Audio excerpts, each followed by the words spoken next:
Right, so over the last few days, you'll have seen lots and lots of videos about the new Ping G425 drivers, and particularly everyone's saying how forgiving, how accurate the max version is.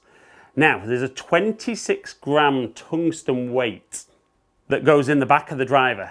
I'm going to show you, by putting it in the 3 different positions, actually what difference it makes, if any, so that should you be tinkering with that, and ultimately, are you actually getting 3 drivers in one?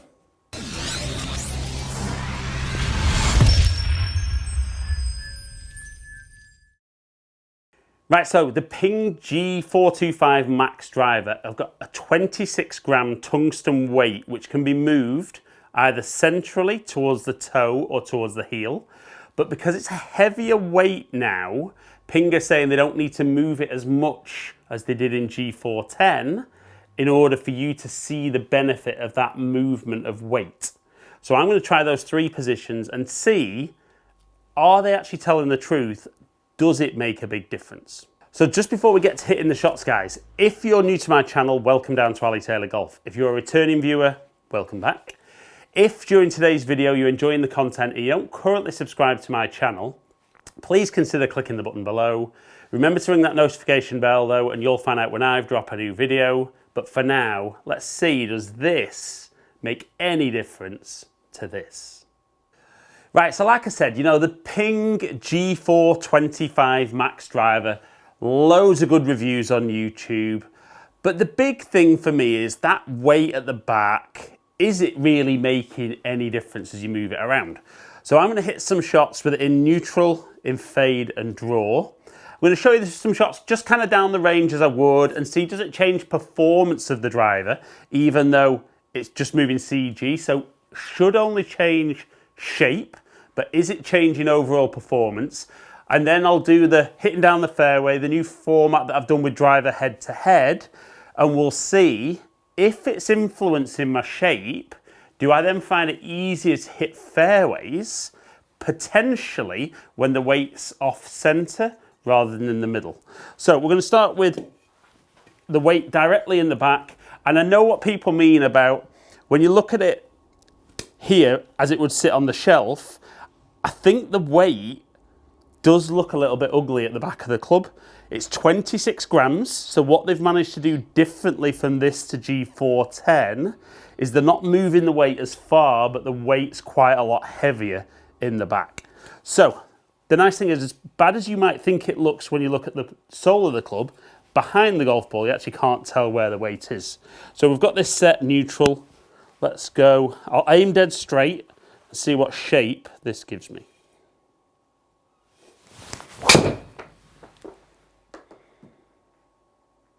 So a little drawy one.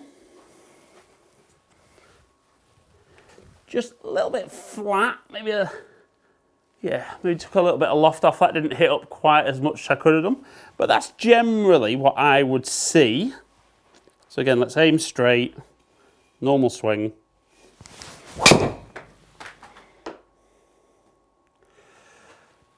So a little bit toey. And you can see there my normal drawy one, that when you get that little bit of toe strike, tends to just accentuate that shape a little bit. So let's go a couple more neutral setting.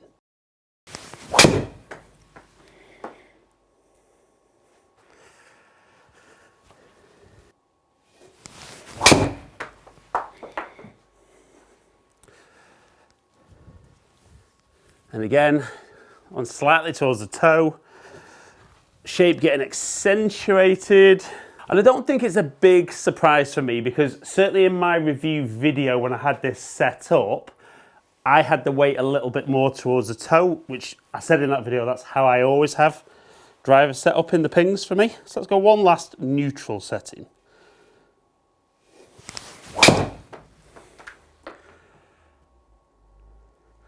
There it is again, left, going left. Right, so I think we can see there, neutral setting. I'm definitely not missing anything right with that one. So let's move the weight, that 26 gram weight. Let's move that from the middle into the toe. Moving the CG a little bit more towards the toe. So as much as the manufacturers talk about this is going to make you fade the ball, for me as a great example, it should line the CG of the club up with my strike and potentially take a little bit of shape off. Right, so now we've moved that 26 gram weight more towards the toe. So we can see on the driver, it says fade. Is it going to make me fade the ball? Doubt it. And I think the important thing, and I want guys to take from this video, is if you go along and you get fitted properly for driver, and the weight gets moved into a position, just ask the reason why, not just to improve your shot, but why does it improve your shot? Does it improve your shot because your strike tends to be in a particular position? Because if you understand why that weight's there for your tendencies, hopefully there'll be less opportunity, if you drive it badly, for you to start playing around with driver. So we saw exclusively left with the neutral setting. So now this is in the fade setting.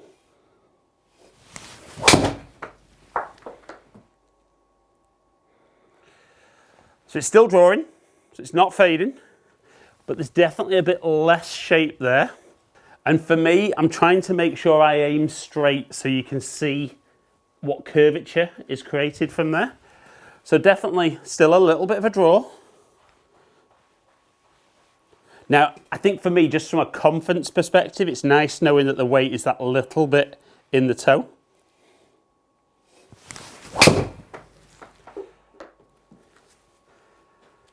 And it definitely feels like I'm still going to draw it. As you can see there, quite a bit out the toe with the strike.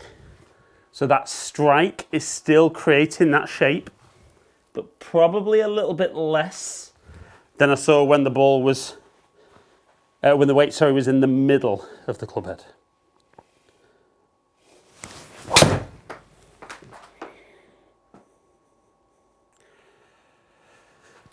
Now, slightly put me off there.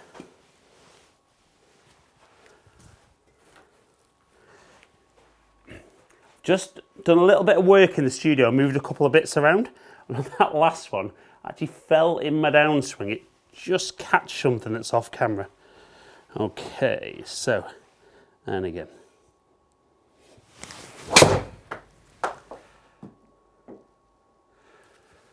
Like that one. Actually a little fade. Now, was that me or was that the driver? I think we all know what the answer is there. That's definitely me. Just club face obviously a little bit open at impact, because you can see it was still a slight toe strike. Right, let's go one more with the fade setting.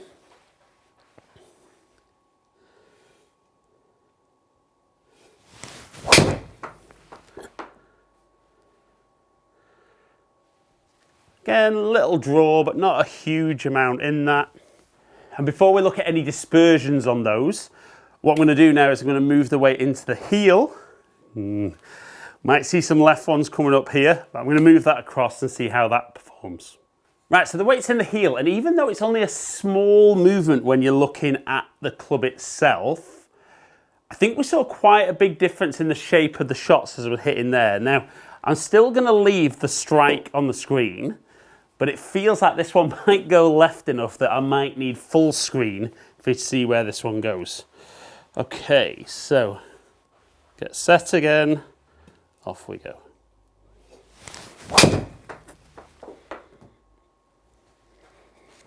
Very toey, which won't help with the shape, but we can see that one really missing left.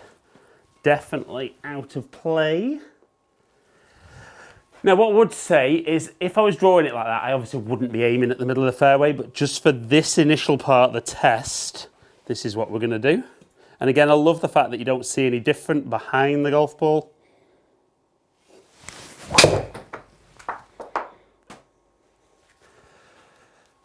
I've hit that out the toe.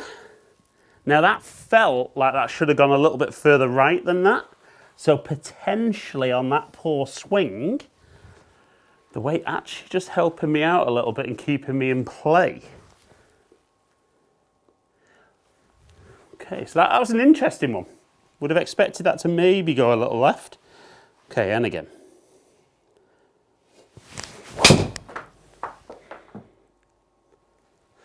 So that's a good strike.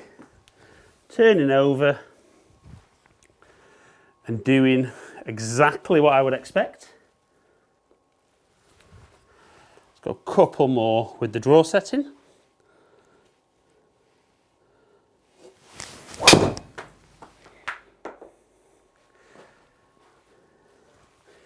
There she goes, off to the left.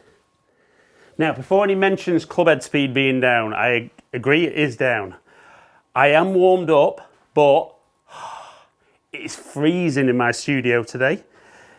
A little colour on the floor. It's had a leak overnight as well, so it's not the place to be today, but get this video done. Let's go one last one. Let's go after this one.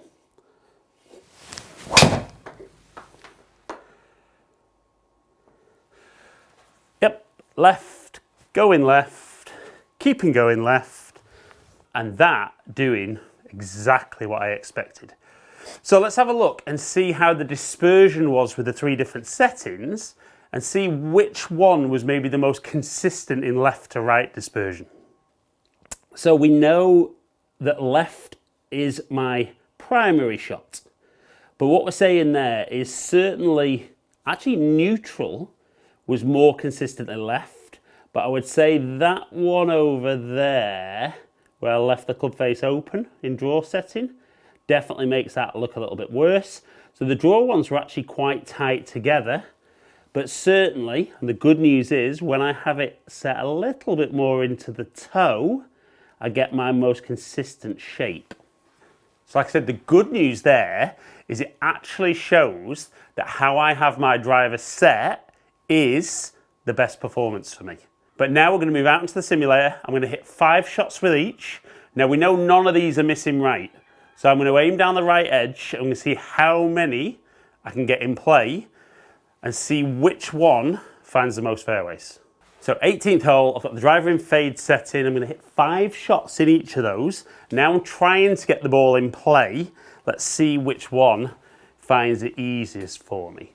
So even with the little fade setting, I've got probably a tiny little draw. So I'm going to aim just inside the right edge of the fairway.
Right, so I definitely hit more fairways when I got that weight up in the toe. We saw that on the driving range, and then we definitely saw it on the course shots there.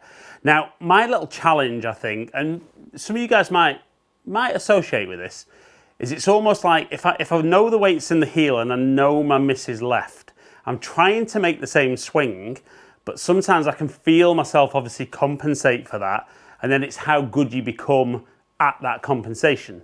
So the key is try and make as consistent a movement as you can. and then see what difference that weight makes.